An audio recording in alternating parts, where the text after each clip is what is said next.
O Ivan tá acabando com o futebol, essa bobagem. Em qualquer indústria que você consegue aumentar o seu nível de acerto para 98, 99%, você comemora o aumento nos acertos, né? Normalmente as pessoas, não sei se elas gostam de futebol ou gostam de reclamar.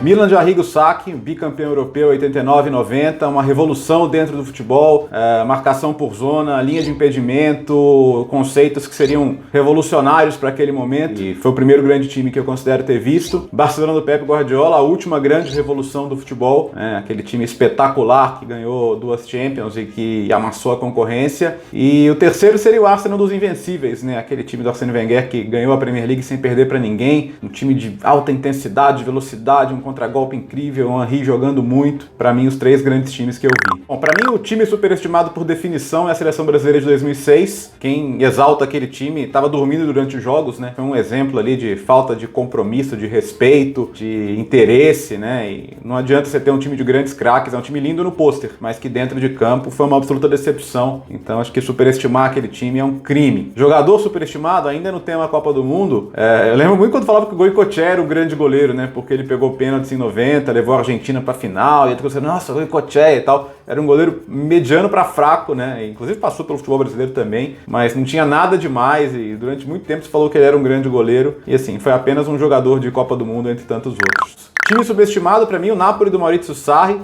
Talvez por não ter sido campeão italiano, né, mas estabeleceu uma marca incrível para o clube, passou de 90 pontos, acabou atrás da Juventus, porque era difícil competir com a Juventus, mas foi um dos times mais encantadores que eu vi jogar e acho que ele não recebe o valor devido, o valor que mereceria, porque acabou não levantando um troféu. Jogador subestimado, especialmente entre os brasileiros, é o Fernandinho, né? O Fernandinho tem um absoluto respeito de todos na Inglaterra, o Pep Guardiola o considera um dos grandes jogadores com os quais ele trabalhou. Ele é talvez o brasileiro mais bem sucedido em toda a Premier League por conquistas e por respeito, e ainda assim, aqui as pessoas preferem apontar o dedo em função de jogos de Copa do Mundo, quando aliás o problema nos dois casos foi muito mais coletivo do que de desempenhos individuais. O jogo que mais me irritou na vida, certamente, foi Galo e São Caetano, semifinal do Brasileiro de 2001. O Galo tinha um baita time, um timaço, né? Um super meio campo com Gilberto Silva, Jair, Valdo, Ramon, Guilherme Marques no ataque. Era um time que tinha toda a condição de ser campeão. Saiu na frente, aí caiu aquele dilúvio em São Caetano, né? Aí o Magrão deitou e rolou pelo alto. O Atlético acabou perdendo de virada. Sina de semifinais que o time tinha, ainda bem que nem tem mais semifinal. Mas fiquei bem pé da vida aquele dia, porque acho que foi uma chance incrível, desperdiçada. Aqui tô falando como torcedor mesmo, né? Mas foi realmente incrível. Um jogo que me fez chorar, tirando as conquistas do Galo, né? Acho que seria como profissional, Zâmbia e Costa do Marfim, final da Copa Africana de Nações de 2012. Jogo que eu tive a chance de transmitir na ESPN Brasil. Tinha todo um contexto emocional, né? Zâmbia estava disputando o torneio no Gabão, onde teve aquele acidente aéreo terrível nos anos 90, que vitimou grande parte dos jogadores do país. E era exatamente no Gabão, a final, então tinha esse contexto emocional muito forte. Zâmbia ganhou nos pênaltis da Costa do Marfim, do Drogba, que era um time muito mais de nome, né? E foi muito emocionante, especialmente a decisão por pênaltis e tudo que aquele jogo envolveu. Então foi um momento muito emocionante da minha carreira. Foi num programa da TV, durante a Copa de 2010, tinha participação de um ex-jogador muito famoso e ele tava num mau humor danado, reclamando de tudo, tava naquela pegada de é tudo ruim, jogo chato, no meu tempo, e aquilo foi me irritando. Aí eu respondi, né? Aí eu falei que nem na seleção de 70 tinha só craque, né? Que é verdade, nem na seleção de 70 tinha só craque, mas ele se sentiu meio atacado, enfim, ficou de cara feia, né? Ficou um tempo sem aparecer, foi chato. Mas naquela época, inclusive, a TV me deu todo o apoio, disse que eu podia falar o que eu quisesse, ainda bem, por isso que eu tô lá até hoje. O Ivan tá acabando com o futebol, essa bobagem. Em qualquer indústria que você consegue aumentar o seu nível de acerto para 98, 99%, em vez de ficar focando nesse 1, 2%, que é óbvio que você tem que melhorar, você comemora o aumento nos acertos, né? E as pessoas parecem não levar isso em consideração. Provavelmente apagaram na memória como era ter jogos decididos por erros grotescos, absurdos e que você não tinha um mecanismo para corrigir, um mecanismo confiável para corrigir. Então, assim, eu acho que normalmente as pessoas, não sei se elas gostam de futebol ou gostam de reclamar. Para essas pessoas, talvez o esporte favorito seja reclamar. Jürgen Klopp, né, cara? O Klopp é muito carismático, deve ter histórias espetaculares da sua carreira e também não só isso, né, da sua visão de mundo fora do futebol também. Acho que isso conta, então deveria ser sensacional, sei lá, tomar uma cerveja alemã com o Jürgen Klopp para ouvir um pouco das histórias dele e das filosofias de vida dele também. Eu queria ter perguntado pro Philipp Lahm, né, capitão da Alemanha em 2014, o que foi exatamente o vestiário do 7-1, né, quando o jogo estava 5-0. Muita gente disse que teve uma conversa para tirar o pé, para dar uma segurada, mas eu queria ouvir do capitão, queria ouvir o que ele falou, o que ele disse, o que foi colocado para os companheiros em relação àquele jogo. Certamente deve ser uma história interessante. Final da Champions de 2011, Barcelona e Manchester United, para mim, o grande, não cartão de visitas que todo mundo já conhecia, mas a grande pintura daquele time, né, uma atuação impecável em todos os momentos. Você pegou um time muito forte como o Manchester United e colocou na roda por 90 minutos, né? O adversário simplesmente não tinha soluções para parar o jogo do Barcelona e eu acho que é uma das maiores atuações de um time que eu já vi. Certamente ver aquilo no estádio, quando você tem a percepção do campo inteiro, quando você consegue ver exatamente o que está rolando, seria espetacular, teria sido um privilégio para mim. Qual o debate com os jovens que mais te incomoda? Nossa, me senti velho agora. Acho que tem dois, cara. Primeiro, essa bobagem de raiz e Nutella, uma estupidez, né? É a coisa que você voltar 10, 20, 30 anos no tempo já existia. É a coisa no meu tempo era diferente, no meu tempo era... No meu tempo nada, gente. Cada tempo é do seu jeito e algumas críticas que se fazem ao passado hoje se faziam ao passado 30 anos atrás, né? Eu acho uma besteira esse tipo de discussão. Assim como eu acho uma besteira quando você tenta diminuir os craques para exaltar outros. Então, você perde tanto tempo quando você discute Messi, Cristiano Ronaldo, Neymar, enfim.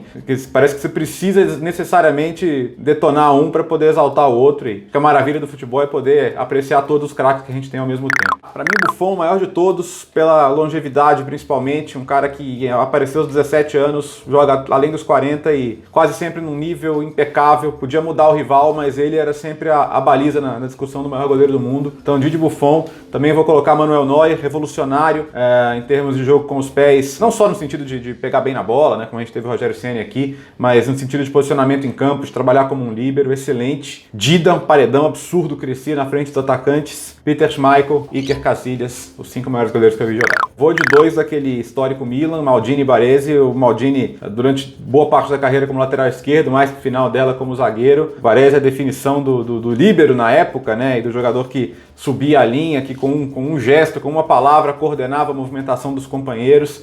Excelente, excelente também jogador, o Franco Baresi, 2 lendas. E o Baresi, o cara que fez uma cirurgia no joelho dentro de uma Copa do Mundo e ainda voltou para fazer uma final impecável. Roberto Carlos, monstro, né? Um trem, cara. Além da força física, chegada à frente, liderança, super jogador também. Aldair, para mim, o maior zagueiro brasileiro que eu vi jogar, né? Na Roma, na seleção brasileira, uma classe, uma segurança absurda. E o Philipp Lahm, né? Lateral, né? Que também jogou como volante, mas como lateral boa parte da carreira, tanto na direita quanto na esquerda. Símbolo de uma geração vitoriosa da Alemanha e entra também nessa lista para mim. Eu vou começar essa lista por Zinedine Zidane, porque, nossa, para mim o Zidane é o dono da maior atuação individual que eu vi num campo de futebol. França e Brasil em 2006, não vi no campo, mas vi na televisão. Domínio de bola, visão de jogo, inteligência, brincadeira o Zidane jogando. O Zidane é um dos meus ídolos no futebol. Não posso separar Xavi e Iniesta, seria um crime, você quase tem que citar os dois juntos, né? E o que eles fizeram naquele Barcelona é de outro mundo, na seleção espanhola também, né? Entendimento do espaço, do ritmo, da posição, demais, demais, demais. Roberto Baggio, vou colocá-lo como meia, né? Meia atacante, mas meia camisa 10, fantasista, como dizem os italianos. Jogador que era mágico, mágico, mágico, mágico. Fazia o que queria com a bola, colocava onde quisesse, um talento absurdo. Tá aqui até no meu backdrop. Um dos meus ídolos. E Ronaldinho, vou colocar como meia também, né? Por essa questão da fantasia, do talento, e nesse caso do entretenimento puro, né? A gente chama de showman, né? Você ia ver o Ronaldinho para ver o que ele ia aprontar, né? O que ele ia fazer de diferente. E um desses jogadores que conseguiram arrancar aplausos até de torcidas adversárias. Ao mesmo tempo que você lamenta que ele não tenha tido todo o foco na carreira o tempo inteiro para ser ainda maior, você tem que ficar agradecido pelo que você viu dele. Não dá para não começar essa lista com o Messi, com o Cristiano Ronaldo, os números, a versatilidade, o Cristiano Ronaldo, essa máquina completa de jogar futebol, o Messi pela facilidade de resolver qualquer lance, com drible, com arrancada, com definição, enfim, são jogadores que tem tudo, tem tudo, tem tudo, tem tudo. Ronaldo, o R9, fenômeno, o Ronaldo era uma força da natureza, né, cara? Quando ele arrancava, botava a bola na frente, o Ronaldo de 96 a 98 é quase incomparável, assim, era um jogador de outro planeta, realmente, né? Romário, né, o gênio da grande área e também um jogador que muita gente pode ter o final da carreira dele como referência, quando ele era mais um empurrador de bola, mas nunca foi só isso, né? Foi um jogador também com recursos históricos. A temporada que ele faz no Barcelona antes do Tetra é incrível, de encher os olhos, gol de todo jeito, dando elástico, por cobertura, enfim. Romário, como diria a música, Romário é rei, né? E por fim, Marco Van Basten, cara, outro que as lesões diminuíram o tempo, e uma pena. O Van Basten tem um dos gols mais bonitos da história do futebol, que é aquele da final da Euro 88. E, nossa, que pena que acabou tão cedo, né? Mas acho que ele deixou o suficiente para ser lembrado, né? Pela Holanda, pelo Milan, principalmente, né? E, enfim, podia ter sido muito mais se o futebol permitisse, né? Se as lesões permitissem, mas para mim um craque com C maiúsculo.